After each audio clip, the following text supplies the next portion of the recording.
I'm Real America's Voice News correspondent Beau Davidson. I'm live right here at the Kaseya Center in Miami, Florida, the epicenter of business, of innovation, of tech. I'm at the America Business Forum. Now, this is a consortium of business leaders, of innovators, and it's designed to be kind of a more accessible version of the World Economic Forum in Davos. Of course, much more accessible here than in the Swiss Alps. But it's at the confluence of culture, of sports, and of business. Many, many leaders speaking here today, including our current president of the United States. So it's leaders, tech innovators, social developers, athletes, entrepreneurs.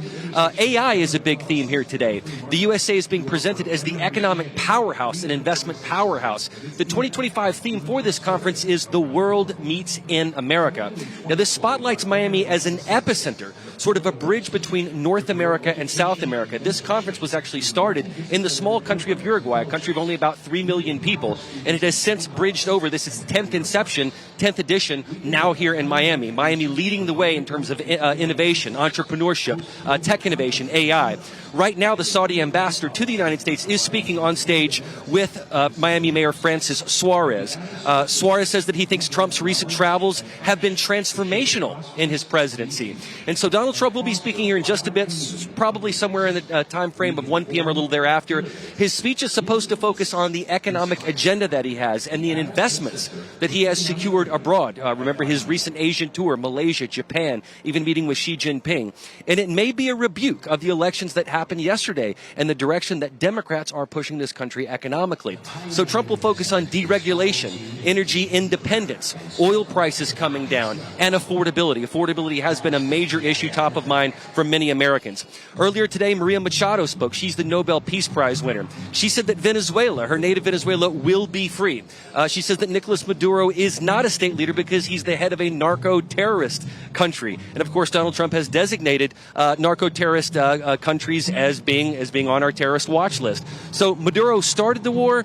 Maria says that Trump is ending it. She says the Nobel Prize is your award. It's a shared award that we can all share in liberty and democracy. We also had Adam Neumann, CEO of WeWork and Flow, speak earlier. His motto is, what if it all goes right?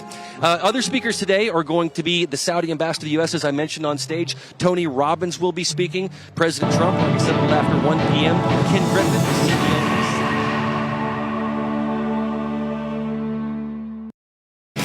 This movement will not be silenced. You're listening to The Charlie Kirk Show. All right. I'm going to tell you really quickly about one of our partners here, and then we're going to diagnose what we think happened last night and how we correct it. Charlie built a thriving community through conversation. It's not something that happens overnight. It happens over time, one connection at a time. TikTok offers opportunities for respectful exchange of ideas, and through that, opportunities for community. No one talk over each other, but talk to each other.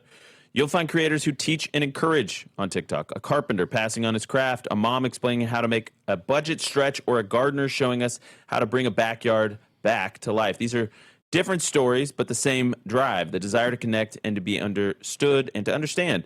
That's what makes a strong community, a common desire to connect, to find a way through forward through respectful dialogue, building trust and feeling heard, freedom to speak what we know and hear each other out. That's what the power of TikTok. It gives everyone a seat at the table, a place to speak, to listen, and remind each other what connection looks like. Conversations build connections, and connections build communities. And man, did Charlie have a huge, huge reach on TikTok. Portions of the Charlie Kirk Show are sponsored in part by TikTok. All right, I want to get into what I believe happened last night, and then Blake and Tyler, I think, chime in and correct me when I'm wrong and add to it. Here's the bottom line, and I go back to something we talked about with Rich Barris last week. And basically, the polling shows something that we need to confront and be very aware of and be honest about. And that is that a lot of people believe that the things that President Trump were elected on, namely the economy, immigration, energy prices, the affordability crisis, those things are not being addressed. They feel like the Republicans that were elected in November are focusing too much on foreign policy affairs. Their attention is not on the domestic issues. Now, do I think some of that is fair? Sure. Do I think some of it's unfair? I actually really think a lot of it's unfair. I think that we have to wait for some of these policies to take their effect. But perception is reality. And some of that perception is showing up in the enthusiasm gaps between Democrats and Republicans, and you saw that last night. You saw a state like Virginia, which Glenn Youngkin held, every single county moved to the left. Show 283.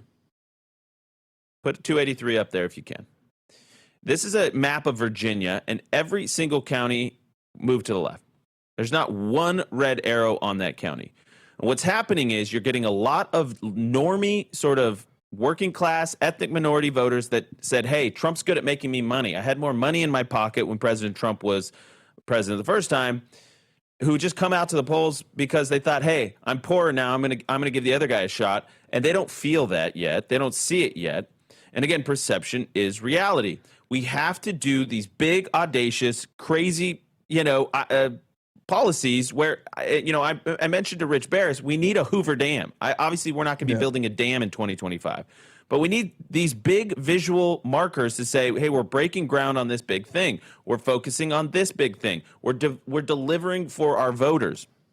And again, a lot of this is going to be low propensity, normie people that are not checked into the political process every day, like a lot of you that are watching this show, a lot of us that follow this every day.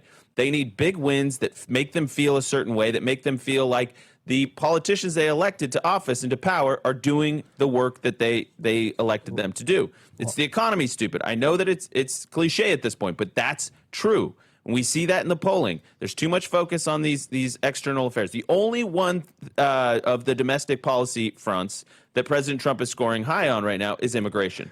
So, yes, that becomes an animating issue for the left, but ultimately, the majority of people are still happy that the border is not overrun by illegals. Well, and keep in mind, Andrew, so, off election cycle elections, so non-traditional. Non-presidential years, really. Well, even midterms are. Well, this isn't even a midterm election. This is an off presidential cycle. So what happens is that you have low turnout, and the determining factor is who shows up and who gets their people out.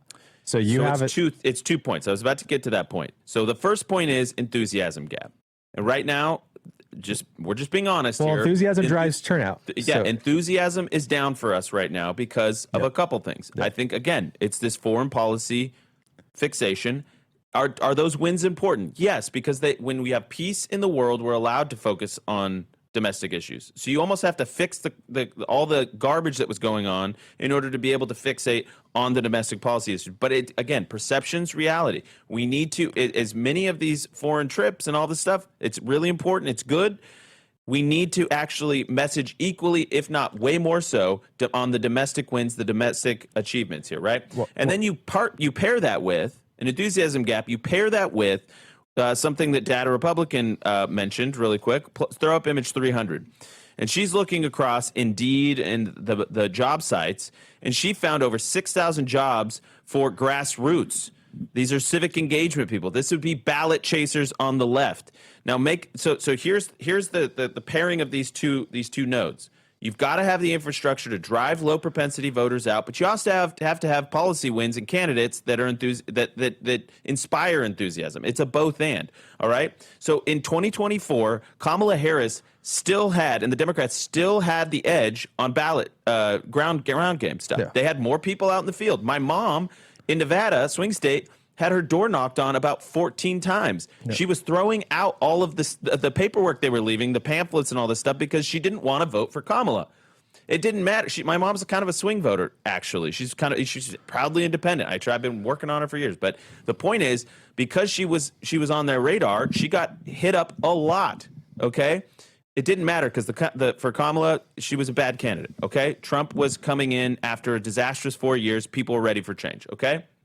So you have to pair up enthusiasm with ground game. And when they have 6,000 job postings on the Democrat side to get out ground game and knock on doors, that is a heck of a mountain to climb when you're conservatives with a low prop voting base in an off-year election, okay?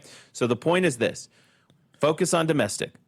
Focus on policy wins. Perception is reality. You have to show, tell, and reveal to the audience the things that you're doing for them to make their lives easier and better, to make them richer. And then finally, you have to build the infrastructure. We have to keep building. A lot of people think Turning Point can be in 50 states. That's not really going to ever happen, okay? There's limited resources. The donor class has to align with with the new realities of elections and the new realities of the conservative base, and that is that we are a low-prop party that's lacking in enthusiasm, and the coalition that we built, we've done a lot to actually alienate them, and we have to be honest about that. Well, you brought up something really important, Andrew, is, again, a look back at Glenn Youngkin's race. And Glenn Youngkin's a very nice guy. I just was in a room with him this week, and he speaks very well, and I think he's appealing to a lot of course, he's a great voters. candidate. I mean, you can disagree with him and call him like a rhino or something, not true MAGA. I'm telling you, the guy's a great candidate for a state like Virginia. Well, but let's look back 4 years ago.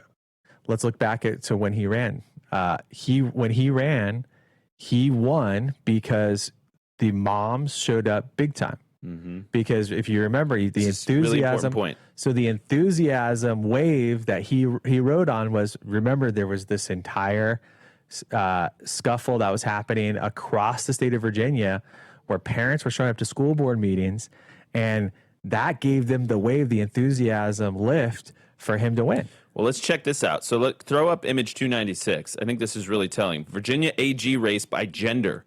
Look at this. So this is Jay Jones, who proudly fetishizes killing his political opponents, doubles down even when the person on the other end of the text is telling him that they're uncomfortable with the way he's talking. Females, 61% to 44 for Jones. So Andrew, let me 61 to 44. Let me spell this out for everyone. If you have a 20+%, and in a lot of cases it's more than 20%, a 20 to 30% differential on candidates for females, so the left, they're voting for leftists by 20 to 30 points in addition. And then our males, you saw the numbers, our men are not matching the same numbers. Matching the same numbers, but it's close. Men are voting for the Republicans by 15 to 20 points. Yeah, it's 55 to 39. But here's the problem. 16-point edge. If fewer men show up to vote and more women show up to vote, then they have a dramatic differential in that. So again, a presidential, you have about the same amount of men and women who show up to vote. In a off election year, you have a lot more women potentially show up to vote. I don't have the data in front of me for Virginia, but I can just tell you right now by the outcome is that a lot more women showed up to vote than men. And because of that differential, you're going to lose every time. Absolutely. Well, and this was a big story in 2024, how we drove the men out. I mean, there was articles written about Turning Point targeting men with text campaigns. I mean, and you had the entire, they were calling it the manosphere and the Rogan effect and all this stuff. Well, guess what? Men are harder to get out to the polls than women. Women just vote more. They just vote more often. They're more predictable voters, and they tend to be prone to emotional arguments that Democrats make. Check out this image, 297. This is Virginia by how many children do you have? And if you have them, then you voted for Miyares, the Republican candidate. If you don't, you voted for Jay Jones. So there's another dynamic there. Let's go to New Jersey and go by age. This one's terrifying, Blake, and I think you should chime in on this. We're just getting, I mean, so all the gains that we had with young people, and I'll never forget this. I mean, I don't want to spill too many beans here. I'll never forget this. This is image 298. But there were at least 3 instances where Charlie called the administration and said all the gains that we saw in that election with young people, you guys are jeopardizing them. I'll just put it in guys, I think let's not beat around the bush here. Guys, this went bad because right now Trump is an unpopular president. I'm just going to lay it out. President Trump's approval rating on average is about 42%. His disapproval is 55%. Today, the average today is the lowest it's been his entire second term. Yeah. And if the guy at the top is not that popular, it's going to have a cascading effect down the ballot. And if you look at individual issues, he's underwater on inflation, he's underwater on trade, he's underwater on the economy, all of those by over 15 points. He's even underwater on immigration by 5%. Yep. And, some of that you can debate, is it because they want it faster versus slower? Besides the point. He's underwater. He's the guy at the top, and that's going to affect things. I think the economy is a huge deal. If you look at the numbers, look at the that, economy overall is shaky. The economy for people under 30 is catastrophic. Hiring for entry-level positions in the U.S. is horrible right now. Well, and a lot of that, you're seeing these mass layoffs. The average age of a first-time home buyer is just eclipsed 40 years old. It's gone up, I think, 9 years or something, or 7 years in like 5 years total. It's going up. The average age of a home buyer is rising faster than the passage of time. And let's make this point. In most states, you cannot win an election if you lose the under 40 vote. The entire electorate has shifted. It is millennial heavy. If you are losing by double digits, the millennial vote, you will lose every election. And again, the female vote is contributing heavily towards that. We've got to figure it out. We'll be right back. Don't go anywhere.